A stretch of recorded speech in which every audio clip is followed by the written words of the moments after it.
Humans are changing the world's environment in ways that make it more possible for our environment to change in more extreme ways than before. Humans' infrastructure is remarkable in the Southwest, with this growing industry being one of the biggest and best in the U.S. growth metropolitan scales. It will lead to more built-in infrastructure and more of a so-called island heat. Being from this area, you like to care more about things like water and the heat because it makes an impact on our daily lives here. When looked upon our environment though, we know as humans we will change it. And today, we need to make our designs for our cityscapes an effective one that could benefit rather than waste and needing of redesigning. My first thought today is about how heat feels in our city life. And a great example of this is to look beyond the United States and grab somebody that is from a foreign country. In my first interview, I chose to do a fellow senior at ASU, Yaqub Al-Zakaf. He is from Kuwait and has traveled his whole life. I asked him about his story about how he got here and his first impressions on heat and where they came from, and these are his thoughts. Well, Arizona has been really kind to me heat-wise because when I grew up in Kuwait, during my childhood, Kuwait had just become a modern city. We're a small Middle Eastern country. Some might argue that now we're still not a modern city, but for the most part we are, and Kuwait has the highest recorded temperature in history. In 2016 it reached over 131 degrees Fahrenheit, which is ridiculous, and I was there during those times. So in terms of that, Arizona, I wouldn't say the heat is nothing. It definitely is something. You can feel it the more you get used to this. So Arizona's been really nice. The only issue I have is that now when I go back to Kuwait, because it's way hotter than here, I'm not used to it over there anymore. Another thing I asked him was about the traditions they had in Kuwait about the heat. In Kuwait, it's tradition for people to have a second home by the seaside where the extended family gathers and stuff. Kids go swimming and stuff. Throughout my upbringing, even until today when I go back, go for a dip in the sea. Second you come out, your foot touches the concrete, it's toasting up. Our parents have to warn us to never be barefoot outside, period, during the summer. It's not even questionable. And since Yaqub is a guy that has traveled, I asked about his impression about Switzerland and the cold and how he dealt with it as well. Switzerland was way more uncomfortable because Switzerland, it goes below zero.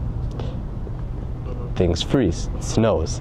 So coming from Kuwait, that was a huge transition for me. The heat was never too hot in Switzerland, not for someone like me. However, I'm sure, which is the basis of this, it depends where someone lives and what temperatures they're used to. But for me, the heat in Switzerland was nothing. Arizona competes though. This led to more research on who is doing research about city and our cityscapes. I found a new ASU professor, Ariane Medell. She has studied the current usages of shade in our cities, and these are her thoughts. Well, so projections say that it's going to become much warmer for longer periods of time and much more frequently.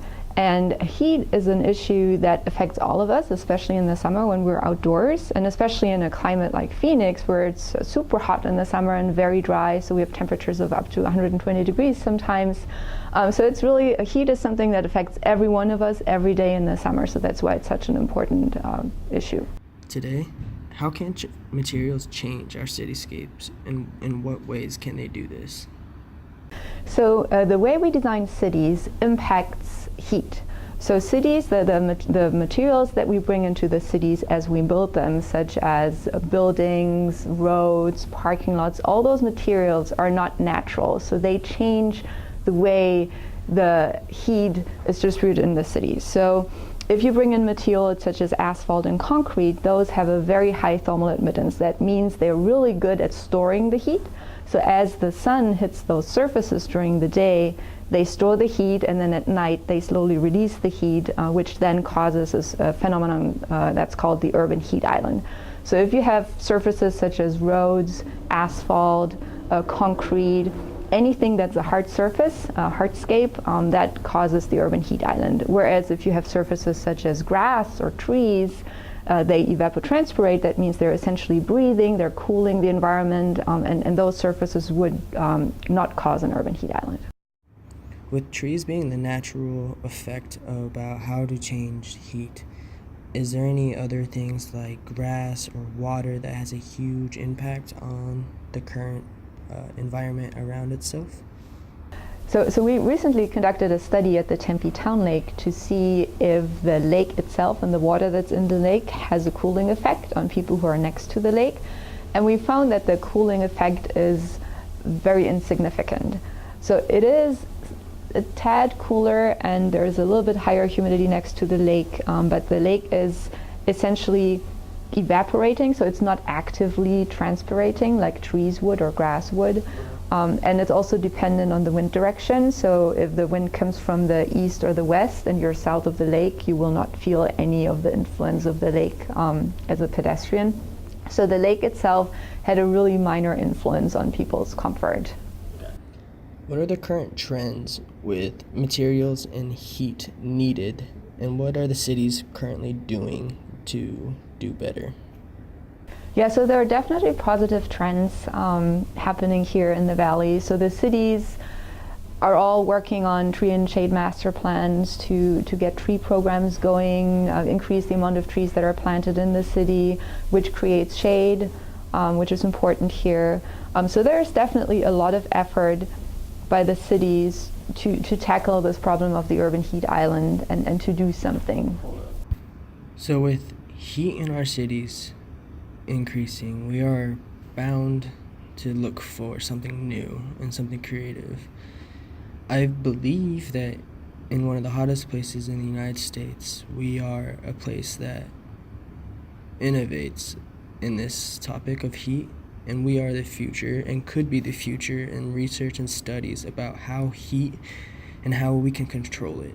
As humans, we try to control everything, and heat is just the next step.